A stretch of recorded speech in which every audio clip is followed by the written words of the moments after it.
In a room full of power, wealth, and flashing cameras, only one woman saw the terrified child drowning in sensory overload. They fired her for calming the meltdown, but the billionaire whose daughter she saved had a response no one expected. At the head table, Cody Gardner, daughter of tech titan Tony Gardner, sat rigid, fists clenched, eyes wild, spiraling into sensory overload under the chandelier's harsh glitter and the scrutiny of 100 powerful eyes. People turned. Whispers flared. Phones hovered, recording. Security paused, uncertain. No one moved. But Mitchell did. She dropped to her knees beside Cody, gently turning her back to the crowd. Her hands moved instinctively, dimming the lights, whispering rhythms of breath. A steady voice, a quiet anchor, shielding her, seeing her, holding sacred space. And as Cody began to soften, shaking, but safer, the room moved on. But not everyone. Across the room, one man hadn't looked away. Tony Gardner had built an empire on foresight, precision, control. But in that moment, watching his daughter unravel and a stranger save her, something inside him cracked. Moments later, Mitchell was pulled aside. She didn't argue. She didn't cry. But she was fired for stepping in where no one else dared. What Mitchell didn't know was that Tony wasn't done watching, and what he did next would alter the course of both their lives forever. Hit the like button and subscribe to the channel, and let us know in the comments where you're watching from. Your support helps spread awareness about autism, kindness, and the power of standing up for what's right. Now let's dive right into the story. The music tried to carry on. So did the people. But the air was different now, thinner, tighter. 100 conversations whispered just below the surface, like a tide trying to swallow the moment whole. Mitchell stood quietly near the stage, hands still shaking from the encounter, heart pounding in her chest. Cody had calmed, or tried to, but the damage, it seemed, had already been done. Click, click, cameras flashed, whispers flew like darts. And then came Evelyn, heels clicking like judgment across marble. The Gardner Foundation's elite event director cut through the crowd with the posture of a queen and the compassion of a stone. "There you are," Evelyn snapped. "What in God's name do you think you were doing?" Mitchell opened her mouth, but the words wouldn't come. Her voice felt lodged somewhere between her ribs and regret. "You embarrassed the Gardner family in front of half the Fortune 500. Evelyn hissed, voice low but sharp. "This was a controlled environment. There's a protocol." "She was in pain," Mitchell said softly, her voice barely audible. Evelyn scoffed. "You disrupted the most critical moment of the night. You don't get to make calls here. You're not family. You're not staff. You're no one." Mitchell's cheeks flushed. Still, she stood tall. "I didn't do it for you," she whispered. "I did it for Cody." Evelyn froze for a second, just long enough for the rage to build. "You're fired." The word struck like a slap. From across the ballroom, Tony was already striding toward them, but not fast enough. The security detail Evelyn had summoned moved first. 2 men in pressed black suits with apologetic eyes and orders they didn't question. "Ma'am, we need you to come with us." Behind them, Cody saw what was happening. Her small voice pierced the room like a siren. "Mitchell, no, don't go." The girl fought to get up, fingers reaching. Her face twisted again, panic rising like a wave. But Mitchell couldn't move, not toward her. The guards gently steered her toward the exit. "Wait, please," Mitchell tried. Her voice cracked under the weight of it. Not just being removed, but being torn from a child who saw her, who needed her. And as the doors closed behind her, the last thing she saw was Cody collapsing again into tears.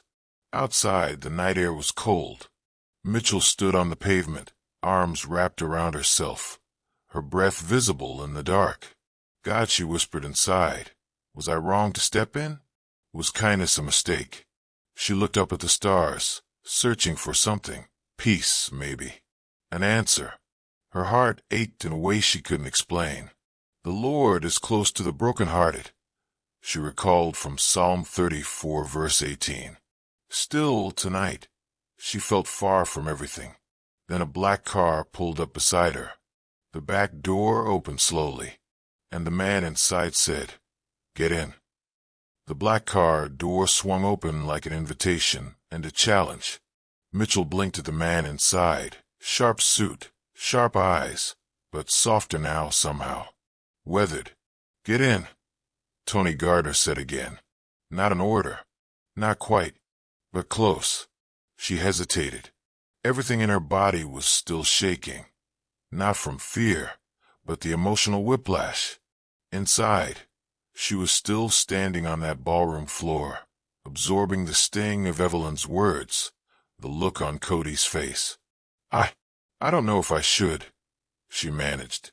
Before Tony could answer, a scream pierced the air behind them. "Mitchell."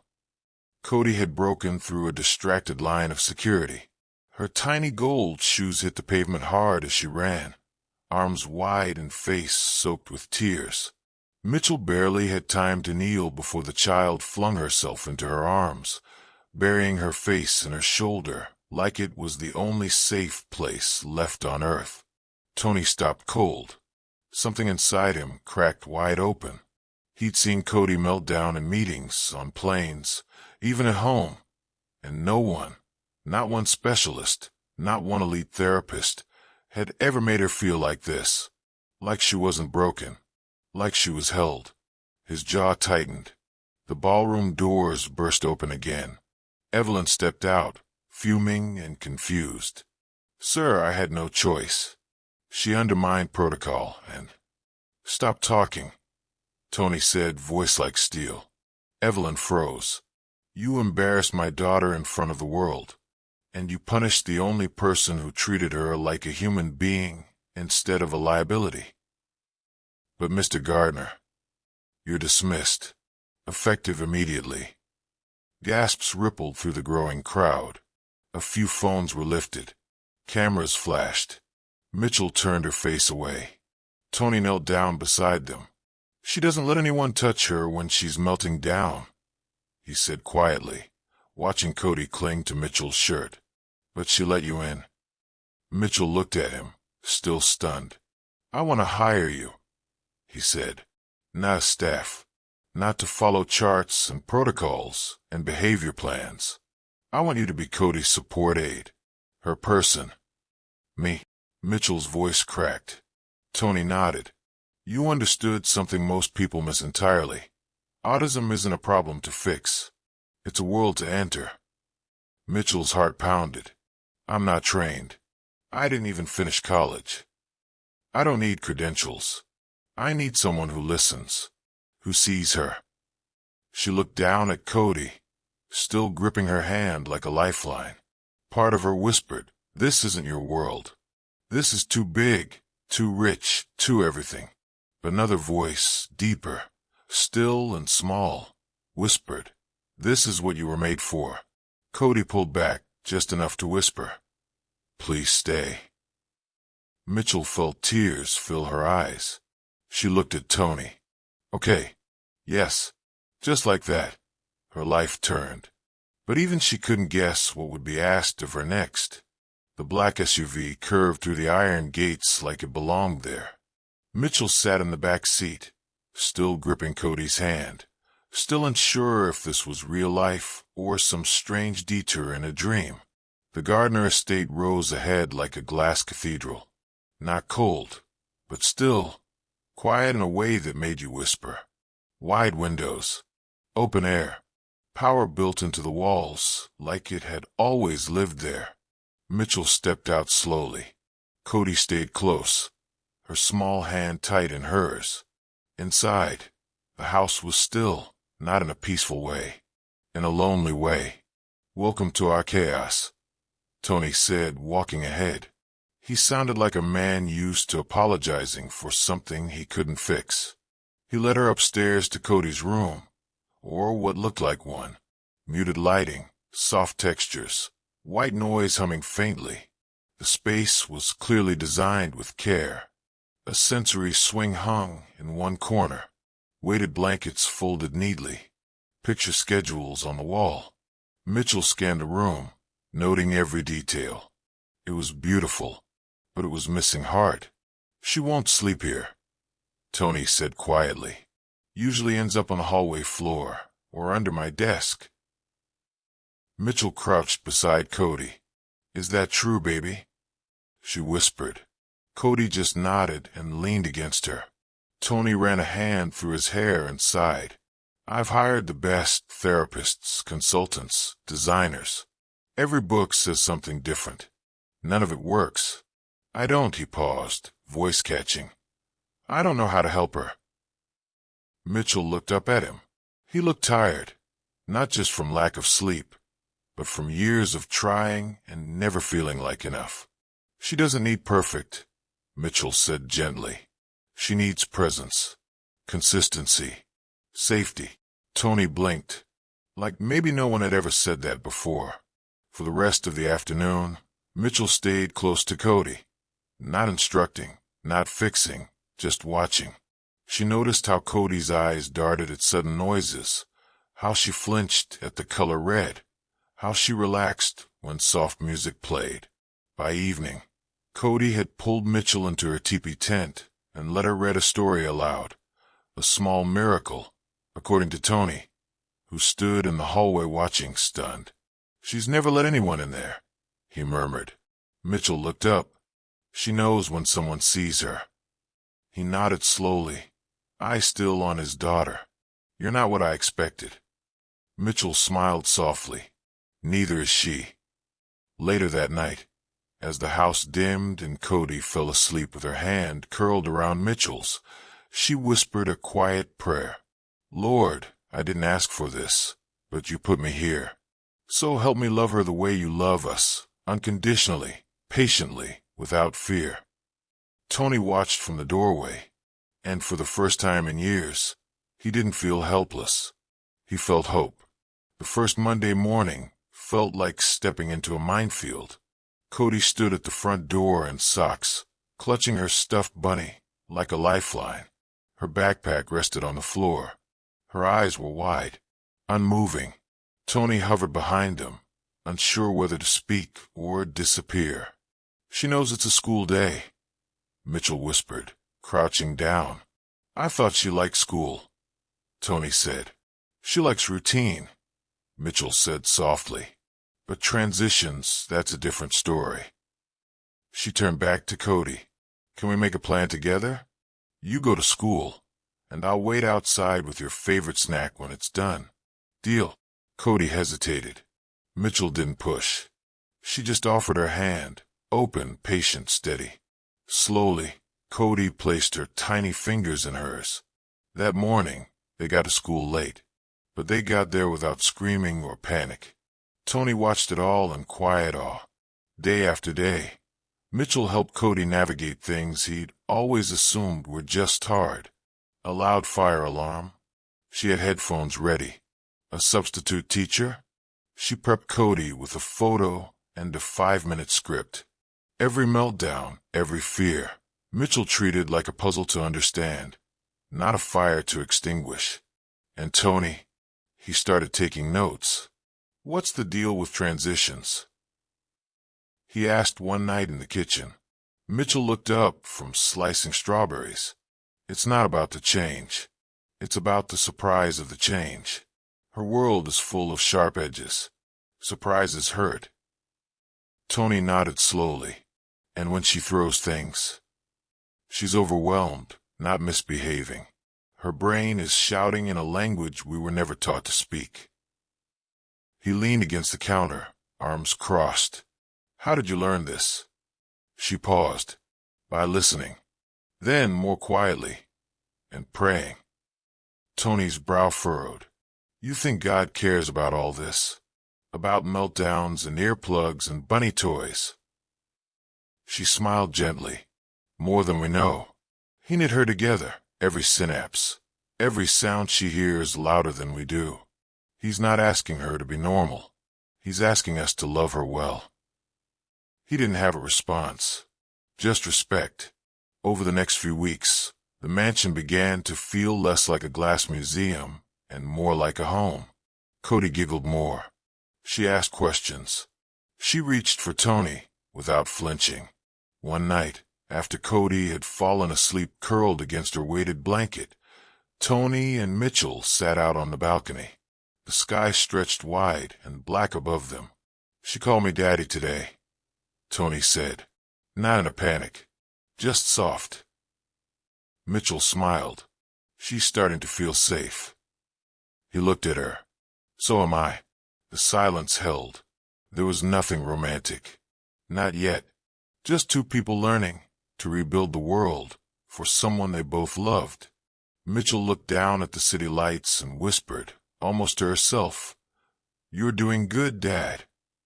Tony's eyes welled. She didn't see it, but he'd remember that moment for the rest of his life.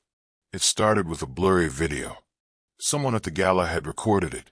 Cody's meltdown, the stunned silence, Mitchell on her knees, shielding a child the world barely saw. The caption read, "Black waitress calms billionaire's autistic daughter, then gets fired." By morning, it had 6 million views. By noon, 20. Mitchell found out when her phone lit up with messages from numbers she didn't recognize. Her old college roommate, a news producer from New York, a stranger who wrote, "You're a hero." She didn't feel like one. She was sitting on the floor of Cody's playroom when Tony walked in, his jaw tight. "It's everywhere," he said. CNN, Twitter, morning shows. She looked up. "You're angry." "At the world?" "Yes." "At you?" "No." He handed her a tablet. Headlines blazed across the screen. Billionaire's daughter saved by fired employee. Public demands justice for Mitchell Johnson. Gardner Gala called out for injustice. But then came the others. Is Tony Gardner capitalizing on compassion? PR stunt or real redemption? Waitress turned hero, now lives in luxury. Mitchell's stomach turned. They think this was a setup? Tony sat beside her, running a hand down his face. People love to praise, then poke holes. But I won't let them drag you. Or her. Outside the estate gates, reporters camped out like vultures. Paparazzi perched in parked cars. A drone buzzed the garden once before security shot it down. Tony tightened the household. Extra guards. Locked gates. Media statements written by lawyers. But none of it silenced the noise. "I didn't ask for this," Mitchell whispered one night, watching Cody sleep. "I know. I'm not built for cameras and headlines." He turned toward her. "You're built for her. That's what matters." She looked at him, her heart pounding louder than she wanted to admit. "I don't belong in your world, Tony." He frowned. "Then maybe my world's the one that doesn't belong." She blinked.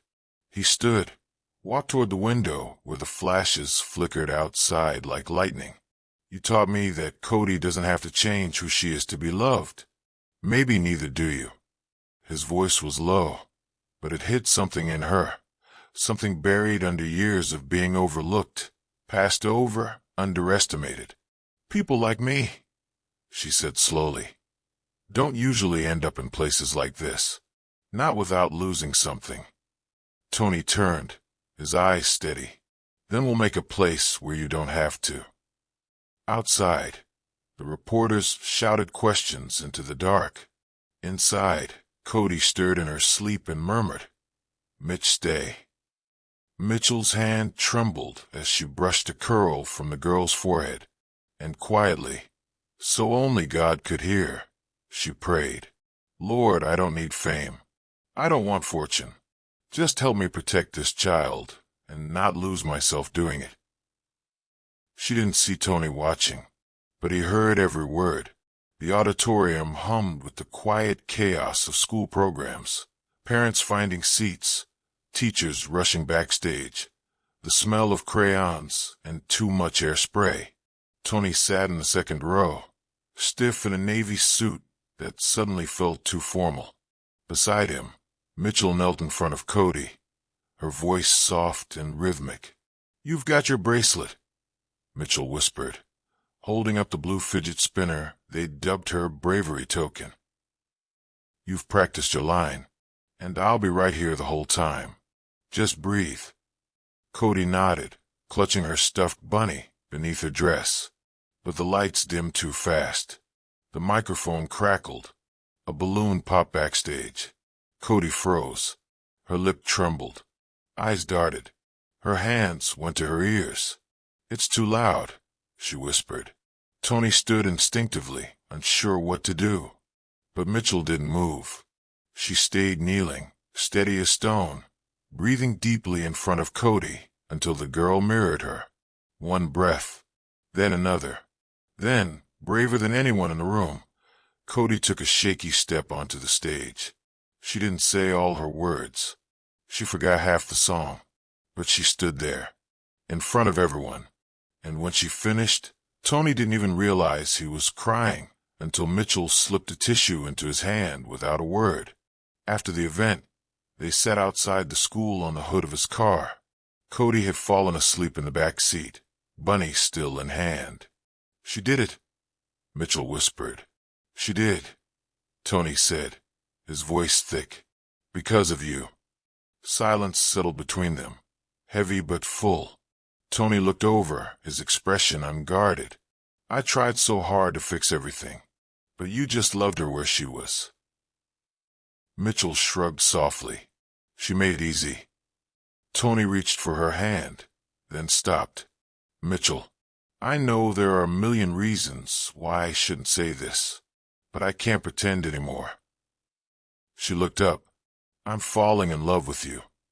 The words hung in the air like stars, beautiful, bright, impossible to ignore. Mitchell's breath caught. Her heart thundered. She wanted to say yes. "But this is complicated," she said gently. "There's professionalism. There's Cody. There's the fact that you're you and I'm just me." "You're not just anything," Tony said, his voice firm. She looked down. "The world already has opinions. I can't give them more reasons to doubt you or me." He was quiet. Then, "So we go slow." Mitchell met his eyes. "Cody comes first," she said. "Always," he agreed. "And we keep it real. No secrets. No rushing." Tony nodded. "We build something that can hold all three of us." She didn't say yes, but she didn't walk away. Instead, she leaned her head against his shoulder. And for the first time, it didn't feel like crossing a line. It felt like finding a beginning. "Mitchell is my safe person." Cody said it so simply, as if she were identifying a favorite color. But the moment it left her mouth, Tony nearly choked on his tea. They were sitting at the breakfast table, Tony in sweats, Mitchell in one of his oversized flannel shirts she had accidentally borrowed and never returned, Cody with peanut butter on her nose. Tony looked at Mitchell over the rim of his mug. "Safe person, huh?" Mitchell smiled, brushing a crumb from Cody's cheek. "I guess I've been promoted." Cody nodded solemnly and leaned against her, as natural as breathing. And that was the thing. Everything had become natural. The quiet walks through the garden, the private dinners after Cody's bedtime, the soft looks passed across crowded rooms. It was all still private, still sacred. No press releases, no headlines, just slow, careful love, the kind that grows roots instead of wings. Cody was thriving. She smiled more, slept better. School called to say she was participating in group activities. Her OT said she was making huge sensory leaps. And when she stumbled, she knew how to find her breath again, not because of a textbook, but because of Mitchell. Tony noticed it all. One evening, after Cody had gone to bed with her bunny tucked under one arm and Mitchell's old scarf under the other, Tony pulled her aside. "I have something for you," he said, guiding her into his office. Mitchell hesitated in the doorway. She still felt like a guest in rooms like this. Rooms with walls lined with awards, stock reports, and the kind of leather chairs that didn't squeak. But Tony reached for a file on his desk and handed her a folder with her name on it. "What is this?" He sat, watching her. "It's a proposal." She opened it slowly. Inside were the blueprints for a new initiative, the Gardner Neurodiversity Project. Training programs, workplace adaptations, family support networks, school partnerships, and Mitchell's name at the top as executive director. I'm not qualified," she whispered, stunned. "You are," Tony said simply. "You took the hardest situation in my life and turned it into something holy." Tears filled her eyes. "I watched you teach Cody how to feel safe in the world," he continued. "Now I want you to teach the world how to be safe for people like Cody." She sank into the chair beside him, the weight of it all, the beauty of it, washing over her. "I never thought my life would look like this," she whispered. Tony reached across the table and took her hand. "Neither did I." Mitchell looked down at their joined hands, then back at the file. She wasn't just Cody's calm in the storm anymore. She was becoming a voice, a leader, a builder of bridges between two worlds. She was no longer the girl who calmed Cody. She was the woman Cody chose, and the woman Tony couldn't imagine life without. The lights were dim. The room was hushed. A gentle melody played low from a speaker in the corner, the instrumental version of Cody's favorite lullaby. Mitchell stood at the threshold of the sensory room Tony had renovated just for moments like this. Low lighting, soft textures, no sudden sounds, no crowds. Just peace and love. Tony was waiting inside, dressed not in a tuxedo, but in a soft gray sweater Cody had picked out. His hands were clasped nervously, eyes warm with something deeper than excitement, reverence. Cody sat cross-legged on a beanbag in the center of the room, twisting a friendship bracelet around her fingers. When she saw Mitchell, her face lit up. "You came," she said softly. "Always," Mitchell whispered. Tony stepped forward. "There's no speech," he said gently. "No flash, no audience. Just us. Just now." He dropped to one knee, pulling out a small, simple ring, pale gold with a tiny sapphire in the center. "I don't want to add you to my life," he said. "I want to build one with you, one that makes room for her joy, her storms, her magic. I want this to be a home that feels like your hands." Tears slipped down Mitchell's cheeks. Then Cody stood and walked to her, slipping her hand into Mitchell's. She looked up with wide, trembling eyes and asked, "Does this mean you'll stay forever?" Mitchell couldn't speak. She could only kneel and nod and gather Cody into her arms. "Yes," she whispered into her hair. "Forever." The wedding came a few months later, not in a ballroom or a vineyard, but under a canopy in the gardener's quiet garden. No paparazzi, no endless guest list, just those who mattered. Mitchell wore a soft cream dress with no lace, no sparkle, just comfort. Cody held the rings. The guests sat on velvet floor cushions and wore noise-reducing earbuds at Cody's request. And when it was Tony's turn to speak, he looked out at the small crowd, eyes already shining.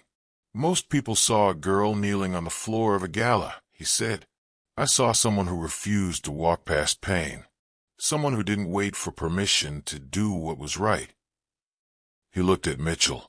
"She saved my daughter. Then she saved me. And she didn't do it with degrees or wealth or titles. She did it with compassion. That compassion gave us back our family." The guest sniffled. Cody leaned her head against Mitchell's shoulder.